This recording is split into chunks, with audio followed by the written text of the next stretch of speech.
throttle warning.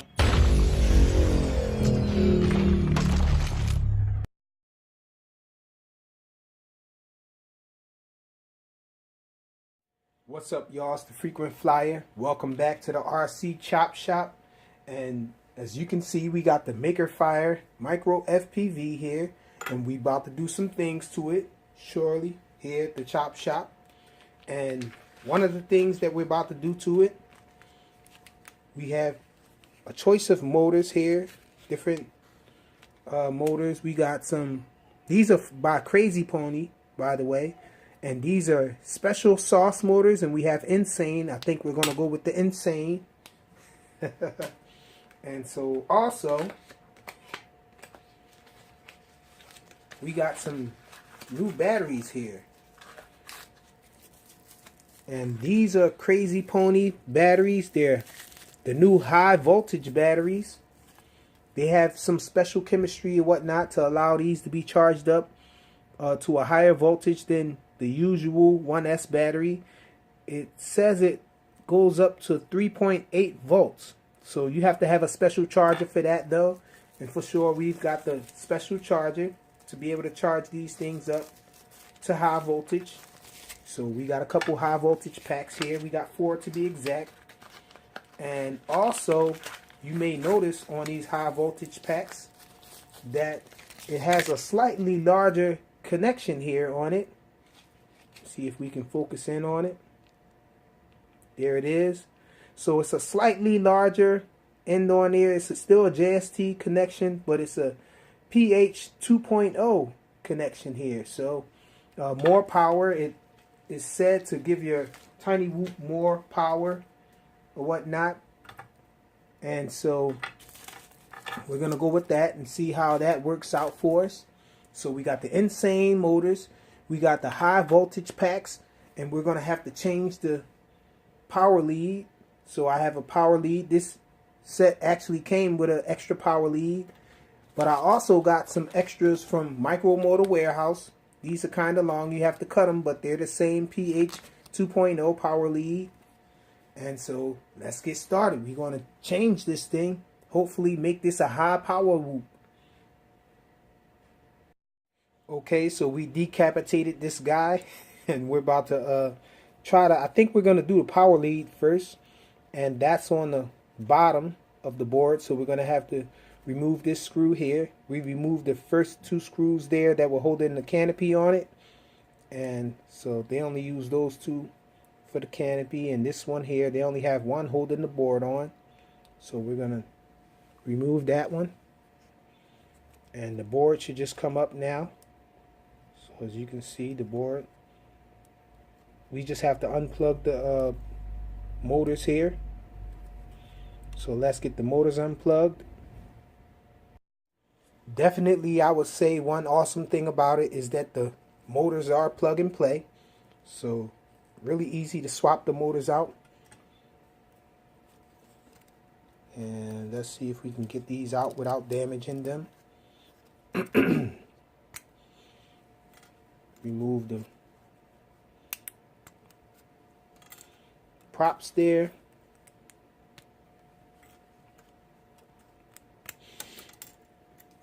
Oh, I forgot to mention to you guys that we also have 3-bladed props from Raycon Heli, but we got ours from tinywhoop.com. So these are said to give it a little more punch over the 4-bladed props. So we're definitely going to install those as well. So we just got to get the motors out of here. Okay, so I just took the Insane motors out the packaging here, and I just realized that they give you these little rubber, they're not rubber, I guess they're rubber bands or whatnot. They give you those to hold the wires onto the bottom of the frame. But with the Eachine type of frame, you actually don't need those because it has little grooves to run the wiring into for a clean build. So, but just one thing I noticed, it does have those little rubber bands for the wiring. About to insert the motors into the frame now. These frames are pretty much, they look the same, as the Tiny Whoop, but they're a little different. There are some differences there, mainly being the distance that this, I'm pointing with the end of the motor wire, but this thing here, the distance between this and this is different on the original Tiny Whoop frame or the Inductrix frame. This is spaced a little farther back, so you're not going to be, if you're going to use an Inductrix frame, well, if you're going to use an Inductrix board, it's not going to actually have a screw that'll fit in this hole here. And with this build, we're not going to have anything in this hole either. They don't even use a rear screw hole on this board from Makerfire. They actually just use the front and the two sides. So let's get these motors in. The configuration of the motors are actually different as well.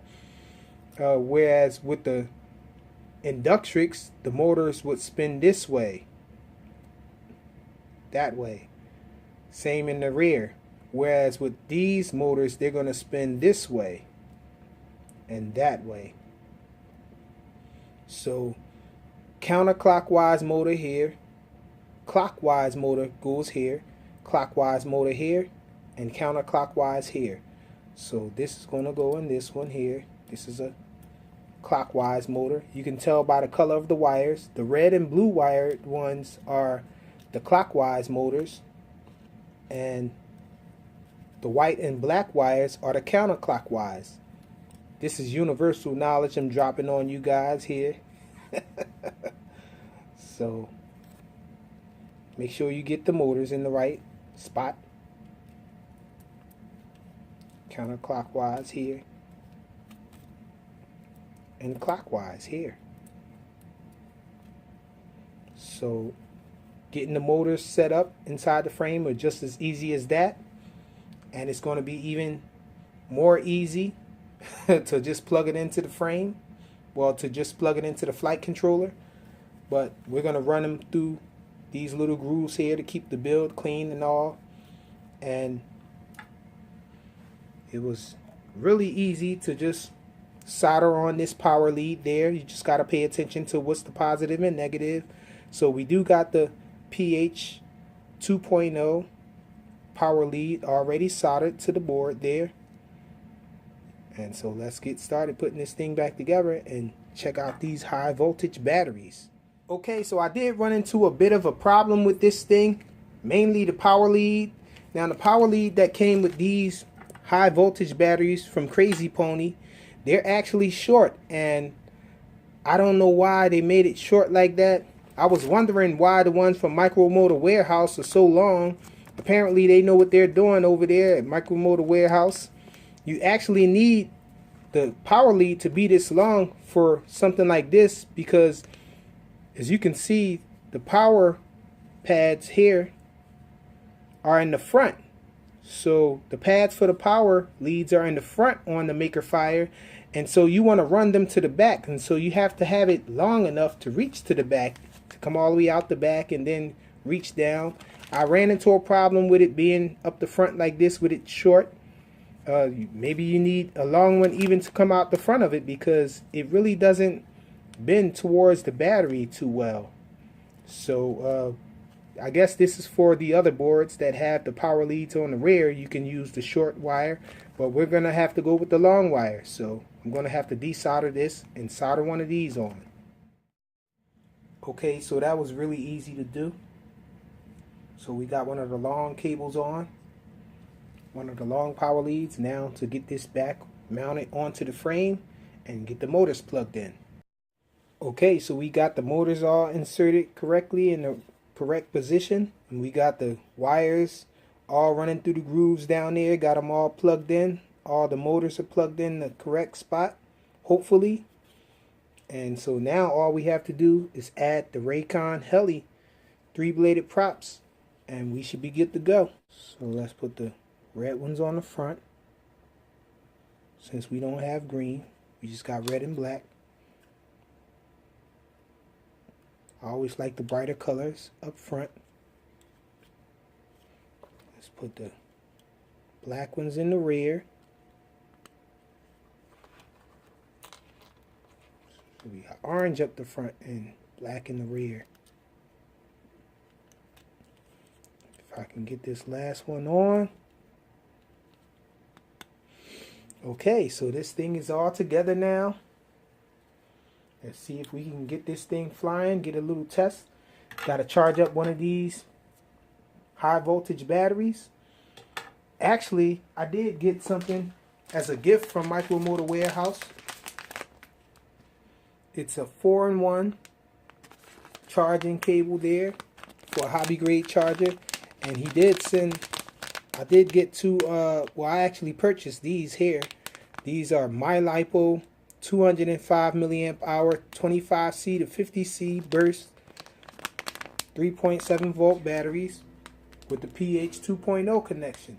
So let's get this thing charged up and let's take this thing out and see how it flies. Oh yeah, in case you guys were wondering what I'm charging these high voltage batteries up with, this C1XR, it's a multi-chemistry balanced charger, this charger, and you can charge up high voltage batteries with these. These are carried by tinywhoop.com, but I didn't get mine from tinywhoop.com. I got this one from Amazon.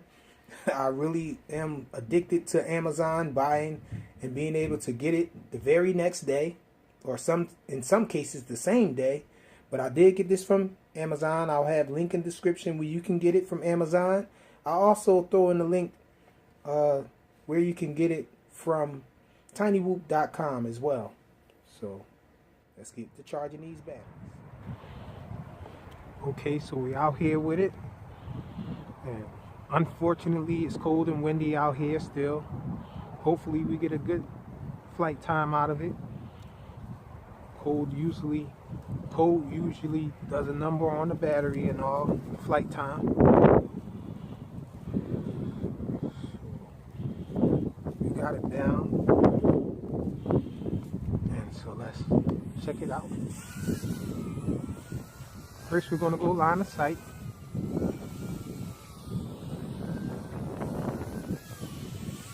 Wind blowing towards me, so I got to pitch forward a little.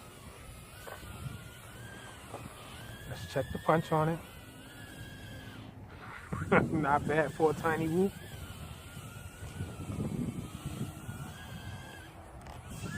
Whoa. Flips kind of fast, as you can see.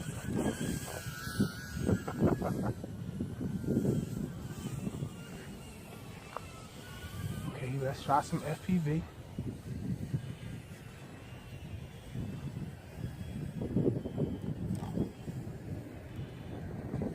Whoa. Wind trying to blow me towards the rubbish.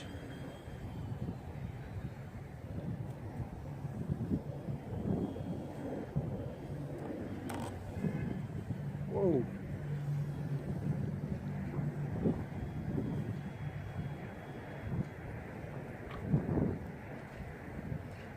Gotta watch out for that red truck. That red truck always kills the video signal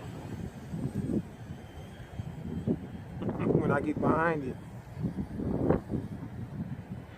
See if we can fly through something without being pushed by the wind into something.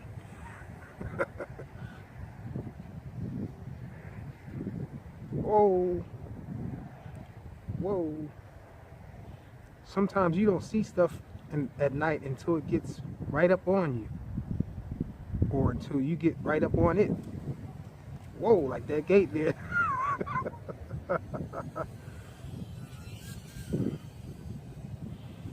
Just come back.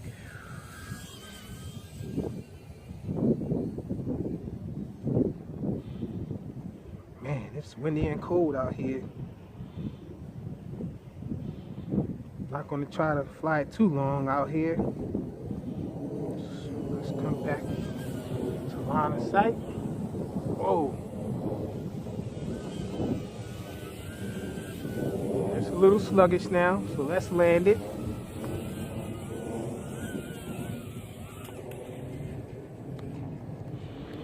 And so that's it. That's the Makerfire Micro FPV ChopShop. Thanks for watching.